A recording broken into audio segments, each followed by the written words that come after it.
నమస్కారం దీనికి స్వాగతం. ముందుగా ఈనాటి ముఖ్యాంశాలు. అసెంబ్లీ భవనంలో లీకేజీలను అరికట్టాలని ఆదేశించిన speaker Ayyanna Patrudu. MLA MLC quarters నిర్మాణంపై అధికారుల నుంచి సమాచార సేకరణ. రేపు సాయంత్రం ప్రజాభవన్లో కలవనున్న తెలుగు రాష్ట్రాల ముఖ్యమంత్రులు. సీఎంల సమావేశానికి అన్ని ఏర్పాట్లు పూర్తి చేసిన అధికారులు. జగన్ 5 ఏళ్ల పాలన రాష్ట్రాన్ని అప్పుల పాలు చేసిందన్న టీడీపీ రాష్ట్ర అధ్యక్షులు పల్లె శ్రీనివాస్. పిన్నెల్లి రామకృష్ణారెడ్డికి జగన్ మద్దతు ఇవ్వడం సిగ్గుచేటంటూ ఆగ్రహం. అసెంబ్లీ కమిటీ హాల్లో speaker CH Ayyanna Patrudu assembly CRDA అధికారులతో సమన్వయ సమావేశం నిర్వహించారు. ప్రస్తుతం నిర్మాణంలో ఉన్న ఎమ్మెల్యే ఎమ్మెల్సీల క్వార్టర్లు ఎప్పటిలోగా పూర్తి చేయగలరని సిఆర్డీఏ అధికారులను అడిగి తెలుసుకున్నారు. అసెంబ్లీ కమిటీ హాల్లో సిఆర్డీఏ అసెంబ్లీ అధికారులతో స్పీకర్ అయ్యన్న పాత్రుడు సమన్వయ సమావేశం నిర్వహించారు. ఈ సందర్భంగా ఆయన మాట్లాడుతూ ఎమ్మెల్యే ఎమ్మెల్సీ క్వార్టర్ల భవనాలను ఎప్పటికి పూర్తి చేసి ఇవ్వగలరని అడిగారు. అలాగే అసెంబ్లీ భవనంలో లీకేజీలను అరికట్టాలని ఆదేశించారు. ప్రస్తుతం మీడియా పాయింట్ ఉన్న ఎనెక్సా భవనంలో లైబ్రరీ, కమిటీ చైర్మన్లకు ఛాంబర్లు ఏర్పాటుపై పలు సూచనలు చేశారు. ఈ సమావేశంలో CRDA commissioner Katamaneni Bhaskar, assembly secretary general PPK Ramacharyulu, ఎమ్మెల్యేలు టి శ్రావణ్ కుమార్, విష్ణుకుమార్ రాజు, ఇతర అధికారులు పాల్గొన్నారు.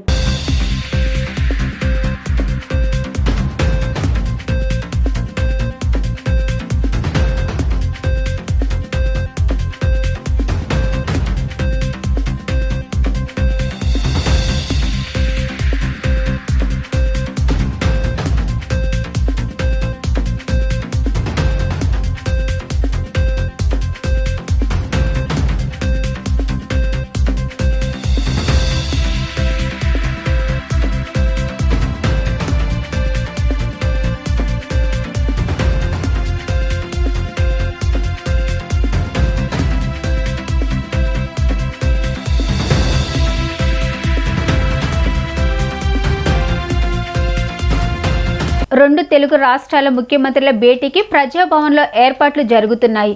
శనివారం సాయంత్రం 4 గంటలకు తెలంగాణ, ఏపీ సీఎంలు సమావేశం కానున్నారు. ప్రధానంగా షెడ్యూల్ 9, షెడ్యూల్ 10లో ఉన్న సంస్థల విభజనపై చర్చించే అవకాశం ఉంది. విద్యుత్ సమస్యలకు సంబంధించి రెండు రాష్ట్రాల మధ్య బకాయిలపై చర్చించే అవకాశం ఉంది. దాదాపు 24,000 కోట్లు ఏపీ ప్రభుత్వం తెలంగాణకు చెల్లించాల్సి ఉంది. కానీ 7,000 కోట్లు తెలంగాణ తమకు చెల్లించాల్సి ఉందని ఏపీ పట్టుబడుతుంది. కొత్త ప్రభుత్వం బాధ్యతలు చేపట్టిన తర్వాత విభజనకు సంబంధించి పెండింగ్లో ఉన్న అంశాలపై ముఖ్యమంత్రి రేవంత్ రెడ్డి ప్రత్యేక దృష్టి సారించారు. మార్చి నెలలో సీఎం చొరవతో ఢిల్లీలో ఏపీ భవన్కు సంబంధించిన విభజన వివాదం పరిష్కారమైంది. ఇటీవలే మైనింగ్ కార్పొరేషన్కు సంబంధించిన నిధుల పంపిణీకి పడిన చిక్కుముడి కూడా వీడిపోయింది. ఇప్పటి వరకు విభజన వివాదాలపై రెండు రాష్ట్రాల అధికారుల మధ్య దాదాపు 30 సమావేశాలు జరిగాయి.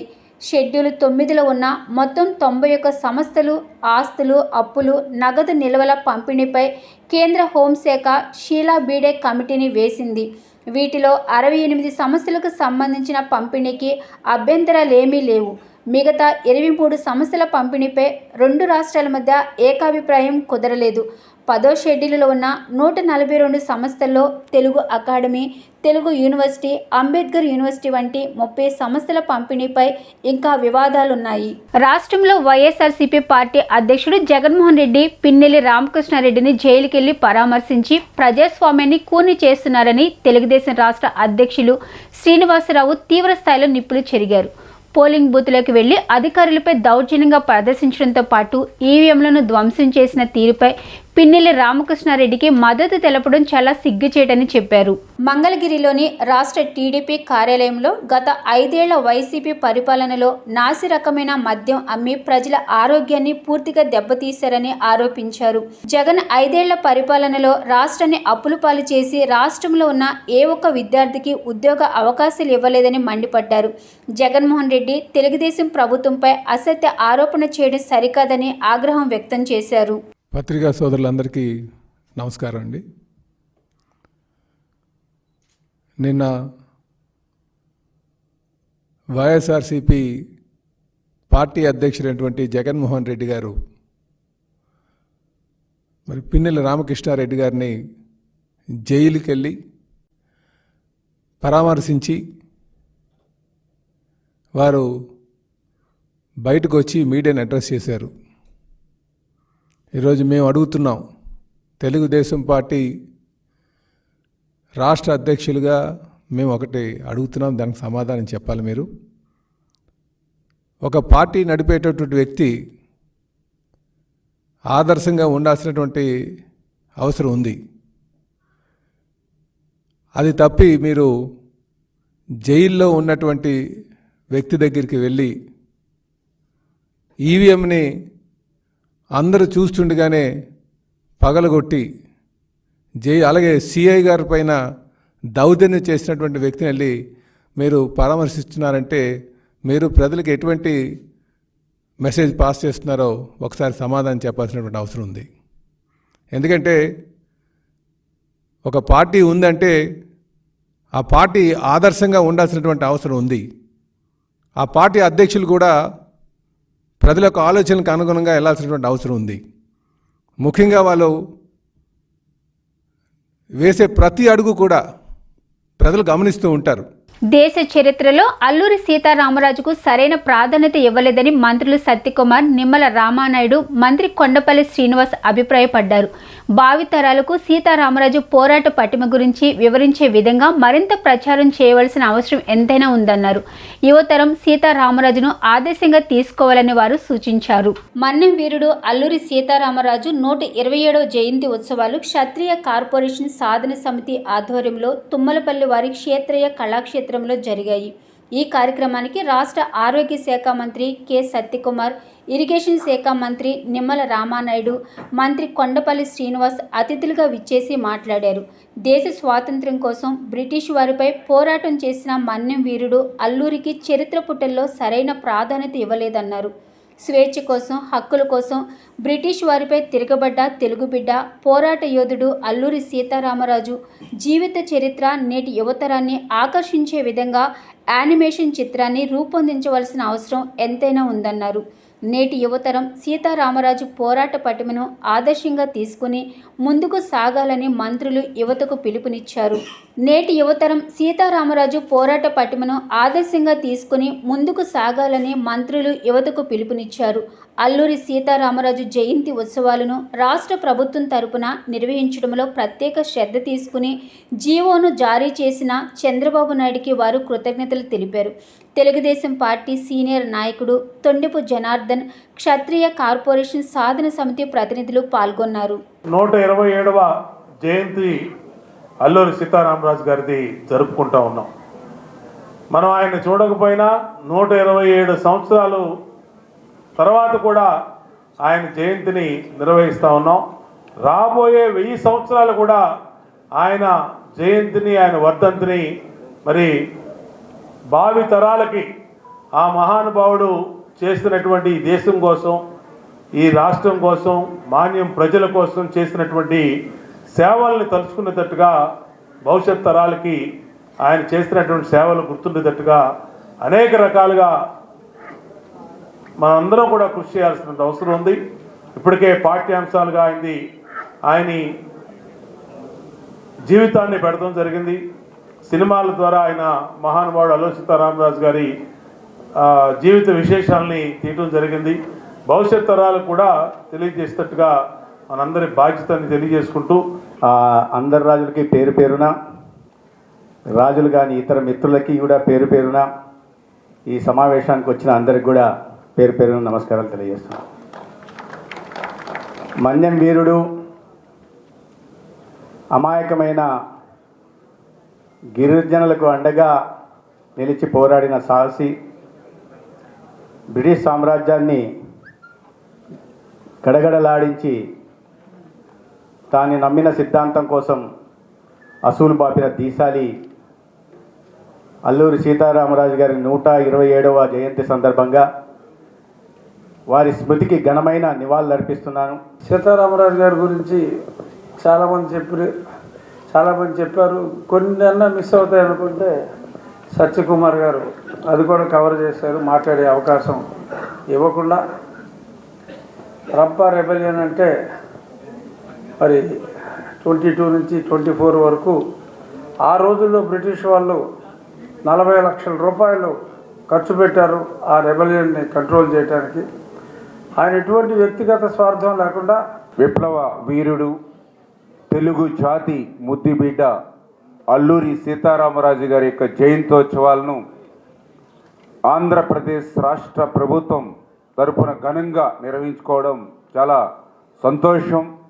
అందుకు ప్రత్యేకించి మరి ముఖ్యమంత్రి చంద్రబాబు నాయుడు గారికి కూడా ముందుగా హృదయపూర్వకమైనటువంటి ధన్యవాదాలు కూడా తెలియజేసుకుంటూ, మాజీ ఎమ్మెల్యే మల్లాది విష్ణు జన్మదిన సందర్భంగా పలువురు వైసీపీ నేతలు అతనిని కలిసి శుభాకాంక్షలు తెలియజేశారు. ఈ సందర్భంగా పుష్పగుచ్చం అందించి శాలువాతో సత్కరించారు. అమ్మవారి ఆశీస్సులతో నిండి నూరేళ్లు జీవించాలని వారు ఆకాంక్షించారు. పలువురు కార్పొరేటర్లు, వైసీపీ నాయకుల మధ్య ఆయన కేక్ కట్ చేశారు.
గత ప్రభుత్వంలో 5 ఏళ్ల పాటు సమస్యలు పరిష్కారం కాక అనేక ఇబ్బందులు పడ్డ సామాన్య ప్రజలు ప్రజాప్రభుత్వంలో భరోసా కోరుకుంటున్నారు. అలాంటి వారి కోసం విద్యాశాఖ మంత్రి నారా లోకేష్ నిర్వహిస్తున్న ప్రజా దర్బారుకు మంగళగిరితో పాటు రాష్ట్ర వ్యాప్తంగా ప్రజల నుంచి అనూహ్య స్పందన లభిస్తుంది.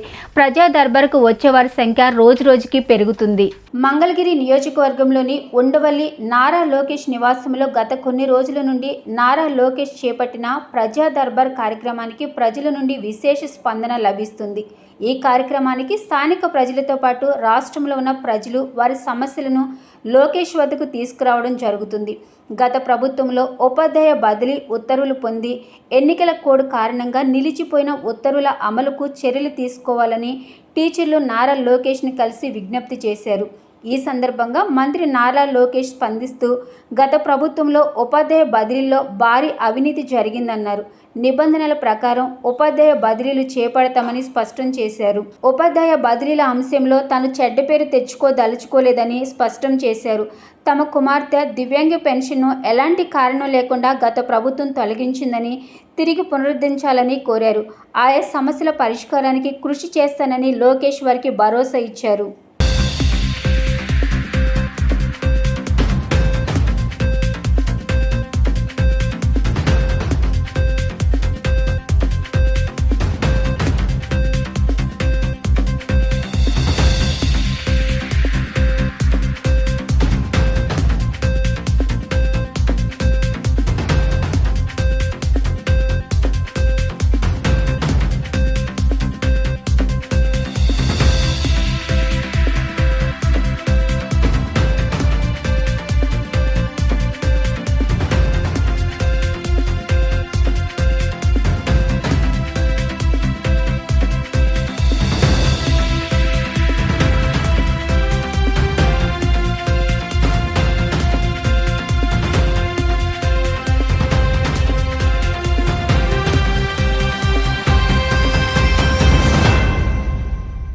అణగారిన వర్గాల ప్రజల హక్కుల సాధన కోసం పోరాటం చేసిన మేధా పట్కర్కు జైలు శిక్ష, జరిమానా విధించడం పట్ల ప్రజాస్వామ్యవాదులు, ప్రజాతంత్రవాదులు ముక్త కంఠంతో ఖండించాలన్నారు. రైతు సంఘం నేత వడ్డే శోభనాద్రీశ్వరరావు అన్ని వ్యవస్థలను బీజేపీ తన గుప్పెట్లో పెట్టుకుని విపక్ష నేతల గొంతు నొక్కుతుందన్నారు. ప్రశ్నిస్తే పోలీసుల చేత అరెస్టులు చేయిస్తూ బ్రిటిష్ విధానాలను పాటిస్తున్నారని వడ్డే ఆరోపించారు. ప్రెస్ క్లబ్లో ఏర్పాటు చేసిన విలేకరుల సమావేశంలో వడ్డేతో పాటు సిపిఎం నేత వెంకటేశ్వరరావు మాట్లాడుతూ మేధా పట్కర్కు శిక్ష విధించడాన్ని తీవ్రంగా ఖండించారు. ఎప్పుడో మాట్లాడిన దానిపై ఇప్పుడు శిక్ష వేయడం సరైన విధానం కాదు అన్నారు. అనంతరం సిపిఐ రాష్ట్ర కార్యదర్శి కె రామకృష్ణ మాట్లాడుతూ పార్టీలకు అతీతంగా ప్రజా హక్కుల కోసం పోరాడుతున్న మేధా పట్కర్ పట్ల కేంద్రం దుర్మార్గంగా వ్యవహరిస్తుందన్నారు. ప్రజల హక్కు కోసం పోరాడుతున్న వారి పట్ల భాజపా ప్రభుత్వం దుర్మార్గంగా ప్రవర్తించడం సరైన విధానం కాదన్నారు. బీజేపీ మూడోసారి అధికారంలోకి వచ్చాక మార్పు వస్తుందని ఆశించినా ఆ పార్టీలో ఎలాంటి మార్పు రాలేదన్నారు. ఎన్డీఏ ప్రభుత్వాన్ని మర్చిపోయి భాజపా సొంతంగా అధికారంలోకి వచ్చినట్టు భావిస్తున్నారని ఆయన పేర్కొన్నారు. ఈ విషయంపై ఎన్డీఏ భాగస్వాములుగా ఉన్న చంద్రబాబు, పవన్ కళ్యాణ్ స్పందించాలన్నారు. తెలియపరిచిన వీలు చేసుకుని వచ్చినందుకు సంతోషం. కొద్ది రోజుల క్రితం పత్రికల్లో వచ్చినటువంటి వార్త లక్షలాది మంది ప్రజల యొక్క హృదయాలలో, ప్రత్యేకించి ప్రజాస్వామ్యవాదులు, సామాన్యులు, ఆదివాసీలు, పేదలు, మహిళలు, దళితులు, ఈ అణగారిన వర్గాలకి వారి హక్కుల గురించి పోరాడేటటువంటి సంఘాల వారు అందరూ కూడా చాలా బాధపడ్డారు, ఆవేదన చెందారు. ప్రముఖ నర్మదా బచావో ఉద్యమ నాయకురాలు అనేక చోట్ల, ప్రత్యేకించి అభివృద్ధి పేరుతో జరుగుతూ ఉన్నటువంటి పర్యావరణ విధ్వంసం. మిత్రులందరికీ నమస్కారాలు. ఇవాళ ఎలాంటి రాజకీయ పార్టీతో కూడా సంబంధం లేకుండా ఒక సామాజిక కార్యకర్తగా దశాబ్దాల కాలం అట్టడుగు వర్గాల ప్రజలకు, గిరిజనులకు, దళితులకు, గ్రామీణ పేదలకు ఎంతో సేవ చేసి మన భారతదేశంలోనే పేరుగాంచినటువంటి మేధా పట్కర్ గారి పట్ల మరి ప్రభుత్వం వ్యవహరిస్తున్న తీరు ఖండిస్తూ ఉన్నాం. ఎందుకంటే ఆమె ఎప్పుడో కొన్ని సంవత్సరాల క్రితం జరిగిన దానిపైన ఇప్పుడు కోర్టులో ఆమెకు 5 నెలల పాటు శిక్ష వేయడం, లక్షలాది రూపాయలు జరిమానా విధించడాన్ని దేశవ్యాప్తంగా ఉన్న ప్రజాతంత్రవాదులందరూ కూడా ఖండించాలని కోరుతా ఉన్నారు. ఈరోజు మేధా పట్కర్ గారికి విధించిన శిక్షను నిరసిస్తూ ప్రజాస్వామికవాదులుగా అందరం గళమెత్తాల్సినటువంటి అవసరం ఎంతైనా ఉంది. ఒక రకంగా ఈ శిక్ష విధించడం అంటే ప్రజాస్వామ్యాన్ని అపహాస్యం చేయడం తప్ప కాదు. ఎప్పుడో కొన్ని సంవత్సరాల క్రితం ఆమె మాట్లాడిన దాన్ని ఇప్పుడు కేసు పెట్టి మరి జైలు శిక్ష విధించటం అంటే బీజేపీ రాష్ట్ర అధ్యక్షురాలు దగ్గుపాటి పురంధేశ్వరి 27వ డివిజన్ గులాబీ తోట సెంటర్లో అమ్మకు మొక్క కార్యక్రమంలో భాగంగా మొక్కలు నాటారు.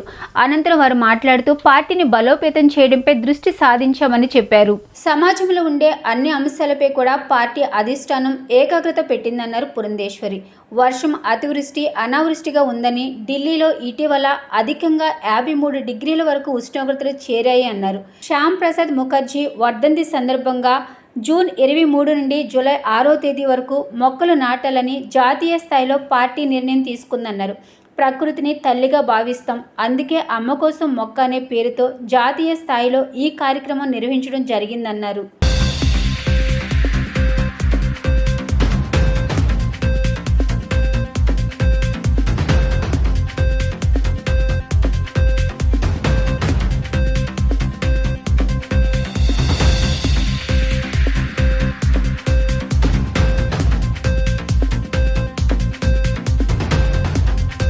దేశంలో, రాష్ట్రంలో కూడా ప్రజలు భారతీయ జనతా పార్టీకి, అదేవిధంగా ఎన్డీఏ కూటమికి అందించడం జరిగింది.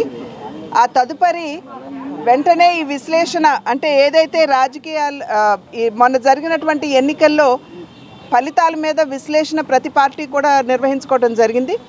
ఆ తర్వాత భారతీయ జనతా పార్టీ ఏదైతే కేంద్ర నాయకత్వం మాకు ప్రతి బూత్లో, ప్రతి మండలంలో, ప్రతి జిల్లాలో చేయవలసినటువంటి కార్యక్రమాలు ఉంటాయో అదేవిధంగా రాష్ట్ర స్థాయిలో కూడా దాని మీద దృష్టి పెడుతూ పార్టీని ఏ విధంగా బలోపేతం చేసుకుంటూ ముందుకు వెళ్ళాలి అనేటువంటి అంశం మీద దృష్టి సారించడం జరిగింది.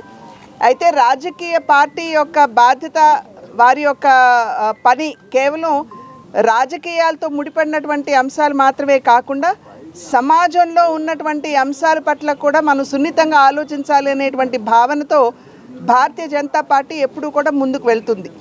ఇప్పుడు పర్యావరణ మార్పు వలన ఏదైతే ప్రజలు ఇబ్బంది పడుతున్నారు, ప్రత్యేకించి రైతులకి పడవలసిన సమయంలో వర్షాలు లేవు, అసలు పడకూడనటువంటి సమయంలో అత్యధిక మోతాదులో వర్షం పడటం అంటే అతివృష్టి, అనావృష్టి, ఈ రకమైనటువంటి పర్యావరణ మార్పు మనం చూస్తున్నటువంటి సందర్భంలో ప్రజలు కూడా చాలా ఇబ్బంది పడుతున్నటువంటి నేపథ్యంలో అటు రైతులు, ప్రజలు అందరూ కూడా ప్రత్యేకించి ఈ మధ్యన ఢిల్లీలో కనుక చూసినట్లయితే ఒక్కరోజునే 53 డిగ్రీల టెంపరేచర్ నమోదు కావడం జరిగింది. కనుక ఇటువంటి అంశాల మీద దృష్టి పెడుతూ సున్నితంగా ఆలోచిస్తూ పర్యావరణ పరిరక్షణ కూడా రాజకీయాల్లో, రాజకీయ పార్టీలు తమ బాధ్యతగా గుర్తించి ఆ దిశగా ముందుకు వెళ్ళాలి అని చెప్పి భారతీయ జనతా పార్టీ తీసుకున్నటువంటి నిర్ణయం. ప్రతి కార్యకర్త కూడా ఒక మొక్క నాటాలి. ఎగువ రాష్ట్రాల్లో కురిసిన భారీ వర్షాలకు గోదావరి నదికి వరద పోటెత్తుతుంది. పోలవరం ప్రాజెక్టులోని 48 క్రస్ట్ గేట్లను ఎత్తి నీటిని కిందకు వదులుతున్నారు. మేఘా ఇంజనీరింగ్ కంపెనీ విడుదల చేసిన ఈ డ్రోన్ వీడియో ఆకట్టుకుంటుంది. ప్రస్తుతం వర్షాకాలం కావడంతో కాఫర్ డ్యామ్స్ డయాఫ్రమ్ వాల్ నిర్మాణ పనులు నిలిచిపోయాయి.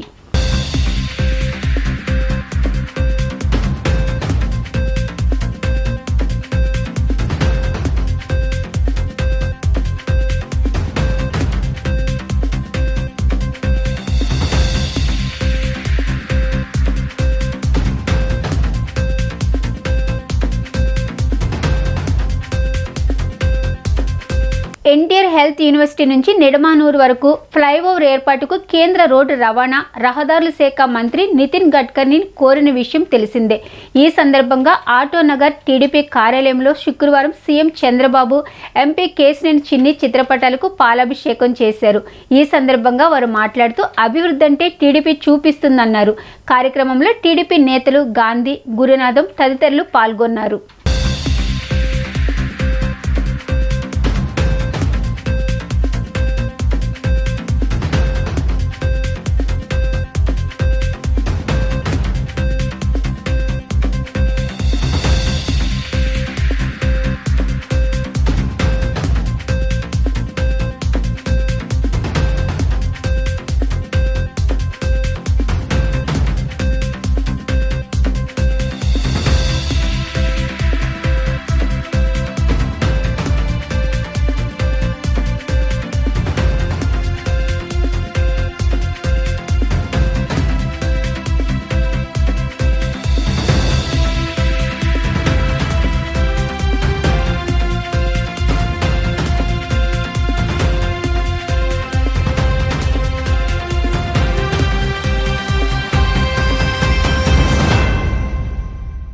నున్నా గ్రామంలో అత్త ఇంటి ముందు నిండు గర్భిణి శుక్రవారం నిరసన చేపట్టింది. తన భర్త కనిపించకుండా పోవడంతో కోడలను అత్తామామలు ఇంటి నుండి గెంటేశారని చెప్పింది.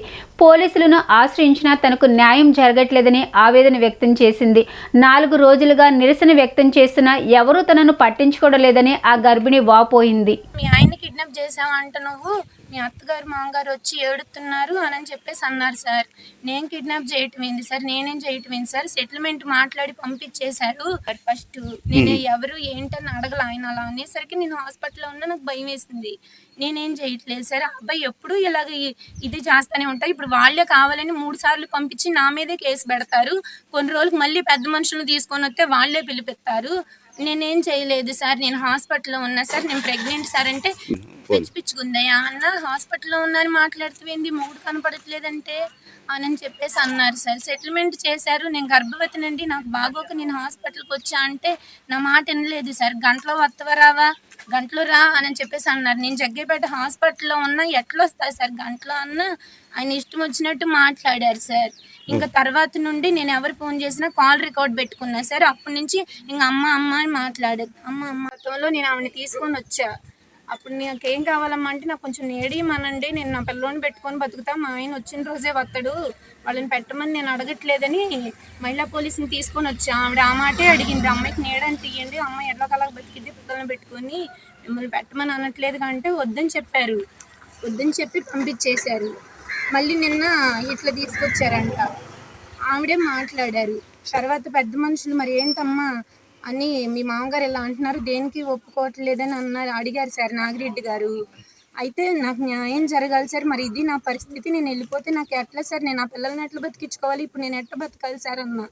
అయితే నేను అక్కడే ఉంటానండి, నాకు న్యాయం జరిగే వరకు అని నాగిరెడ్డి గారితో అంటే, మా మామ అన్నాడు సార్, నువ్వు మళ్ళీ చెట్టు కింద కూర్చుంటే నేను మళ్ళీ పోలీసులను తీసుకొస్తా అన్నాడు సార్. తమ సొసైటీ సభ్యుల సమస్యల పరిష్కారంతో పాటు అనుమానాలు నివృత్తి చేయడానికి సమావేశమైనట్లు ది సిటిజన్ కోఆపరేటివ్ సొసైటీ ప్రతినిధులు తెలిపారు. సొసైటీ యొక్క అభివృద్ధి సభ్యులకు తెలియజేసేందుకు పాలకవర్గం కూడా హాజరైనట్లు చెప్పారు. సొసైటీ అభివృద్ధికి కృషి చేసిన ప్రతి ఒక్కరికి ధన్యవాదాలు తెలియజేశారు. విజయవాడలోని ఎగ్జిక్యూటివ్ క్లబ్లో శుక్రవారం ది సిటిజన్ కోఆపరేటివ్ సొసైటీ సభ్యుల సమావేశం నిర్వహించారు. ఈ సమావేశంలో పాల్గొన్న చైర్మన్ రంగరాజు మాట్లాడుతూ, దేశంలోనే పేరుగాంచిన 10 సొసైటీలలో మన సిటిజన్ కోఆపరేటివ్ సొసైటీ ఒకటని, ఖాతాదారులందరి సహకారంతో ఇంతటి అభివృద్ధి సాధించడం జరిగిందని చెప్పారు. అనంతరం సంస్థ మేనేజింగ్ డైరెక్టర్ సుబ్బయ్య మాట్లాడుతూ, 42 బ్రాంచులతో 5 రాష్ట్రాలలో పనిచేస్తూ 4,000 కోట్ల రూపాయల లాభాలతో ముందుకు దూసుకుపోతుందని అన్నారు. భవిష్యత్తులో మరింత అత్యున్నత స్థాయికి చేరుకునేలా తమ సిబ్బందితో కలిసి ఎంతో కృషి చేస్తామని చెప్పారు. ఈ కార్యక్రమంలో విజయవాడ మెయిన్ బ్రాంచ్, సత్యనారాయణపురం మరియు భవానీపురం బ్రాంచ్ మేనేజర్లు, సిబ్బంది మరియు సభ్యులు పాల్గొన్నారు. The citizen cooperative society limited సభ్యుల సమావేశాన్ని ఈరోజు ఎగ్జిక్యూటివ్ క్లబ్ విజయవాడ నందు నిర్వహిస్తున్నాము. ఈ సభలో సభ్యులందరికీ తమ తమ సందేహాలని నివృత్తి చేయడానికి మరియు సొసైటీ యొక్క అభివృద్ధి ఏ స్థితిలో ఉన్నది, అన్నది వివరించడానికి మా పాలకవర్గం అందరూ గెట్ టుగెదర్గా సమావేశమయ్యారు. మేము ఈ సిటిజన్ కోఆపరేటివ్ సొసైటీని 42 బ్రాంచెస్తో ప్రాఫిట్గా డివిడెంట్లు ఎక్కువ పే చేస్తూ సభ్యులందరికీ మన్నలను పొందుతూ సొసైటీని రన్ చేస్తున్న మా మేనేజ్మెంట్ అందరికీ ధన్యవాదాలు.